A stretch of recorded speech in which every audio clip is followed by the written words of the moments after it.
It's about Weghorst and Manchester United. It's not a conversation I think any of us expected to have, but in a transfer window where we have no money and we're looking at the loan market, Weghorst's name has come up. What I'm going to do in this video is run through his career, what he's done at Alkmaar, Wolfsburg, what he's doing so far this season at Besiktas, and understanding exactly why Erik Ten Hag would want him at Manchester United. And it goes deeper than him just being 6'6" and being great at headers.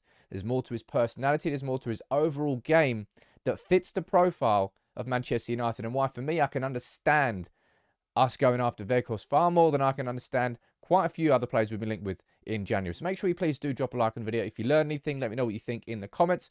But let's run through it together. Now, Weghorst, look, his breakthrough, his first main season in the Eredivisie came with AZ Alkmaar. And after a couple of good seasons there, he earned himself a move to Wolfsburg. We know about that. And he had a good, 3 years there in the Bundesliga before earning that move to Burnley. Now, Burnley didn't quite work out. Obviously, Burnley got relegated, and it was a team that didn't really dominate the ball in any way, shape, or form.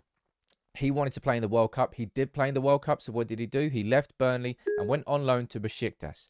If we take a look at the numbers behind his career so far, we go back down here to his first season with AZ Alkmaar.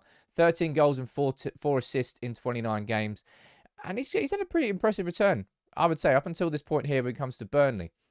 18 goals and 6 assists in 31 games for Alkmaar. And then he got his move to Wolfsburg. 17 goals and 7 assists in his first season in 34 games. 16 goals in his second season. 20 goals in his final season with 9 assists in 34 games. Great return. Before, obviously, that last year. And was that when Erik Ten Hag was in his last year at Ajax, I think it was.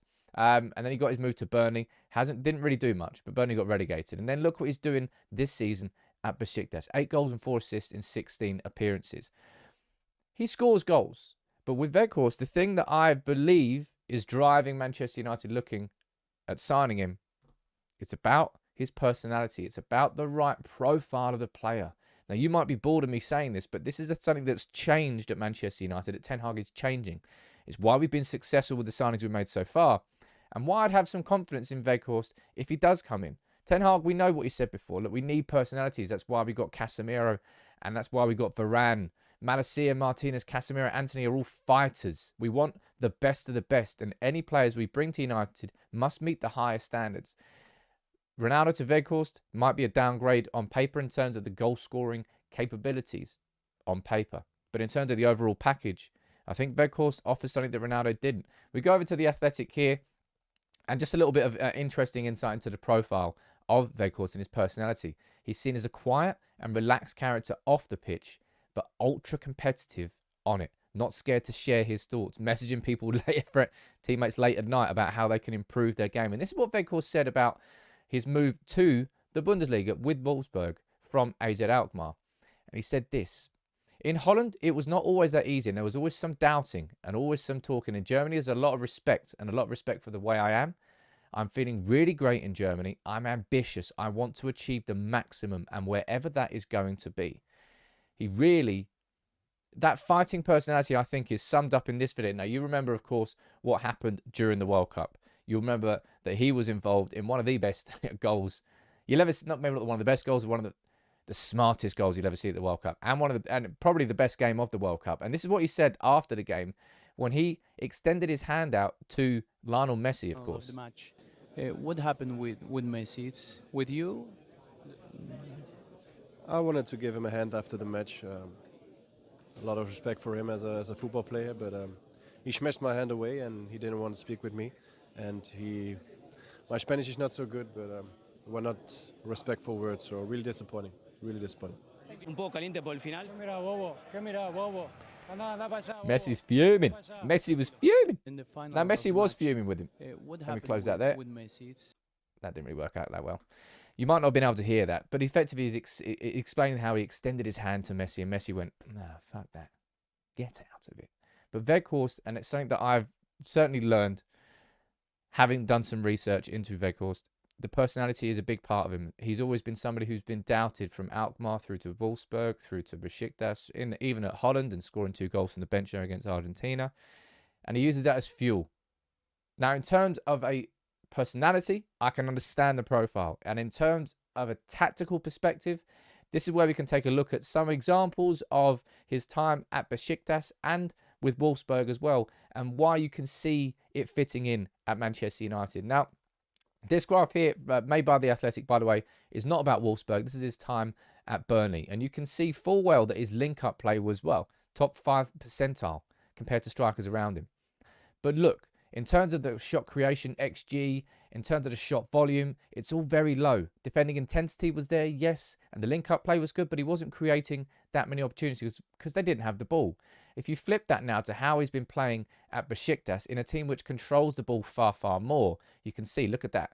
It switches in terms of link-up play and receptions in the opposition box. They basically switch. In fact, they pretty much exactly do switch.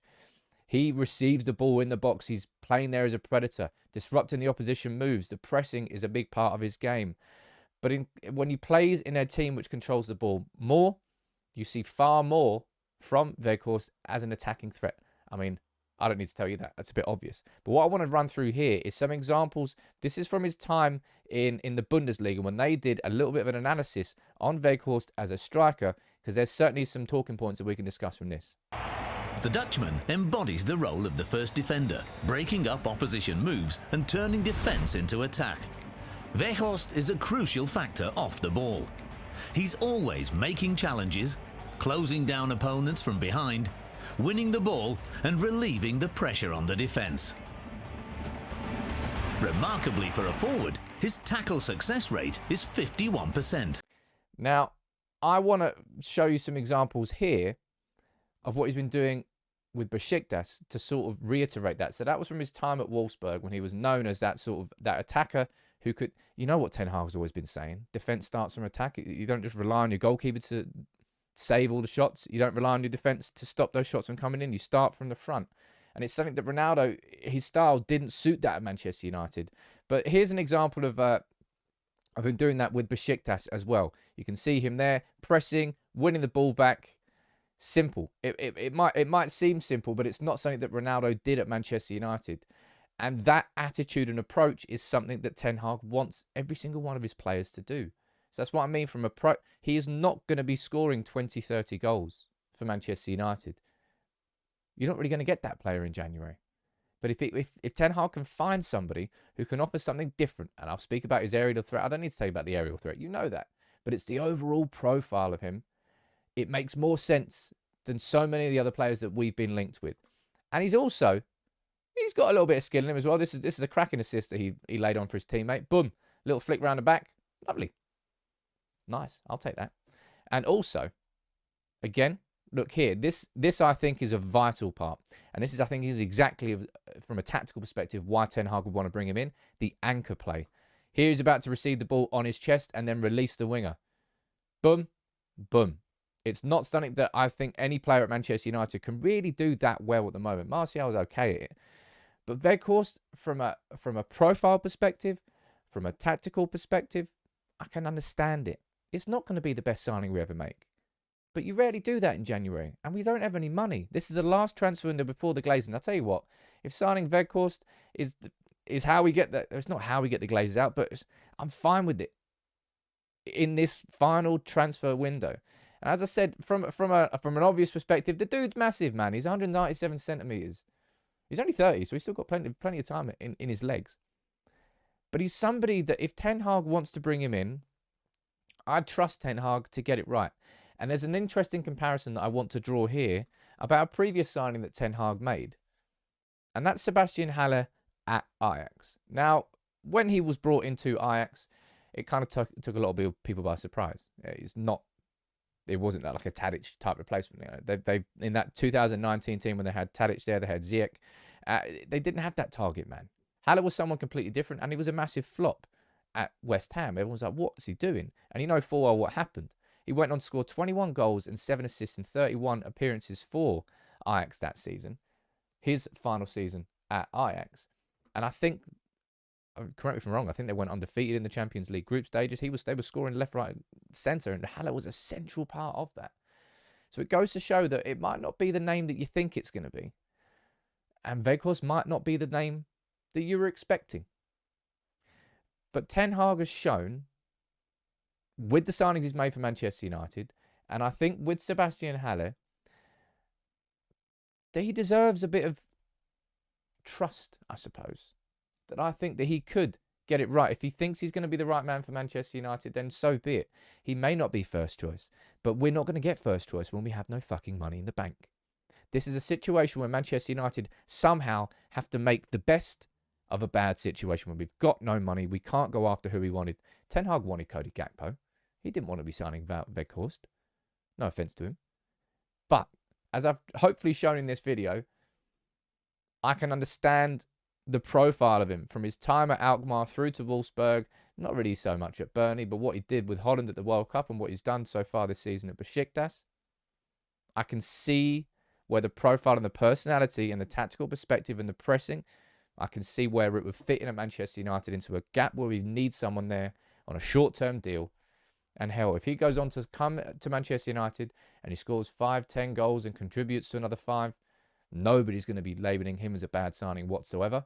So I kind of see it as a bit of a win-win situation for United. You let me know what you think in the comments below. Hopefully I've explained a little bit more about his game and exactly why the profile of him makes far more sense than so many other players that we've been linked with so far in January.